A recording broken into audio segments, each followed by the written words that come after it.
ಕನ್ನಡ ವಾಹಿನಿ ಕನ್ನಡಿಗರ ಪ್ರತಿ ಮನೆಯ ಕಿರುತೆರೆಯಲ್ಲಿ ತನ್ನ ವಿಭಿನ್ನ ಹಾಗೂ ವಿಶೇಷ ಕಾರ್ಯಕ್ರಮಗಳ ಮೂಲಕ ಅಗ್ರಸ್ಥಾನವನ್ನ ಗಳಿಸಿದೆ. ಹೌದು, ಅದೇ ರೀತಿ ಜನಪ್ರಿಯ ಕಾರ್ಯಕ್ರಮಗಳಲ್ಲೊಂದಾದ ಸರಿಗಮಪ ಕಾರ್ಯಕ್ರಮ ಈಗ ಹೊಸ ರೂಪದೊಂದಿಗೆ ಬರ್ತಿದೆ.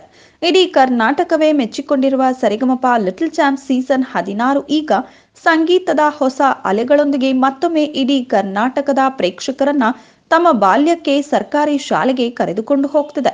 ಈ ಹಿಂದಿನ ಸಂಚಿಕೆಗಳಲ್ಲಿ ಸ್ಪರ್ಧಿ ರುಬೀನಾ ಅಚಾನಕ್ ಆಗಿ ಹಾಡಿದ ಸರ್ಕಾರಿ ಶಾಲೆಯ ಹಾಡು ಎಲ್ಲಾ ಕಡೆ ಪ್ರಚಲಿತವಾಗಿತ್ತು. ನಟ ಪುನೀತ್ ರಾಜ್ಕುಮಾರ್ ಕೂಡ ರುಬೀನಾಳನ್ನ ಮನೆಗೆ ಕರೆದು ಅವಳ ಜೊತೆ ವಿಡಿಯೋ ನೋಡಿ ಖುಷಿ ಪಟ್ಟಿದ್ರು.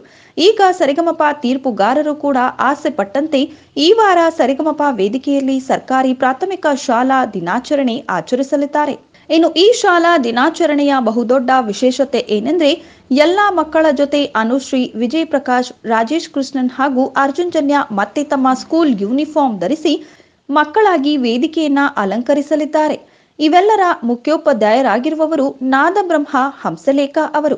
ಈ ಶಾಲಾ ದಿನಾಚರಣೆಯ ವಿಶೇಷ ಸಂಚಿಕೆಯಲ್ಲಿ ಸರಿಗಮಪ ತಂಡ ರಾಜ್ಯದ ವಿವಿಧ ಭಾಗಗಳಿಂದ 7 ಮಾದರಿ ಶಾಲೆಯ ಶಿಕ್ಷಕರನ್ನ ಹಾಗೂ ವಿದ್ಯಾರ್ಥಿಗಳನ್ನ ಸರಿಗಮಪ ವೇದಿಕೆಗೆ ಕರೆತಂದಿದ್ದಾರೆ.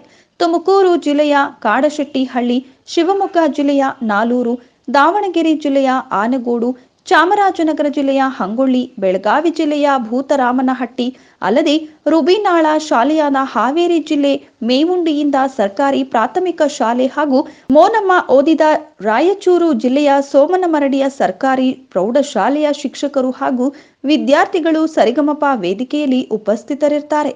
ಇನ್ನು ಯೂನಿಫಾರ್ಮ್ನಲ್ಲಿ ಪುಟಾಣಿಗಳು ಕನ್ನಡದ ಚಂದನವನದ ಮಕ್ಕಳ ಗೀತೆಗಳನ್ನ ಹಾಡಿದ್ರೆ, ಅನುಶ್ರೀ ಹಾಗೂ ತೀರ್ಪುಗಾರರು ಅವರ ಯೂನಿಫಾರ್ಮ್ನಲ್ಲಿ ವಿಶೇಷ ಮನೋರಂಜನೆ ನೀಡ್ತಿದ್ದಾರೆ. ಮನಸ್ಸಿಗೆ ಮುದ ಮನೋರಂಜನೆ ನೀಡುವ ಈ ವಿಶೇಷ ಸಂಚಿಕೆ ಇದೇ ಶನಿವಾರ ಮತ್ತೆ ಭಾನುವಾರ ರಾತ್ರಿ ಪ್ರಸಾರವಾಗಲಿದೆ. ಇನ್ನಷ್ಟು ಲೇಟೆಸ್ಟ್ ಅಪ್ಡೇಟ್ಸ್ಗಾಗಿ ನಮ್ಮ ಯೂಟ್ಯೂಬ್ ಚಾನೆಲ್ ಅನ್ನ ತಪ್ಪದೇ ಸಬ್ಸ್ಕ್ರೈಬ್ ಮಾಡಿ.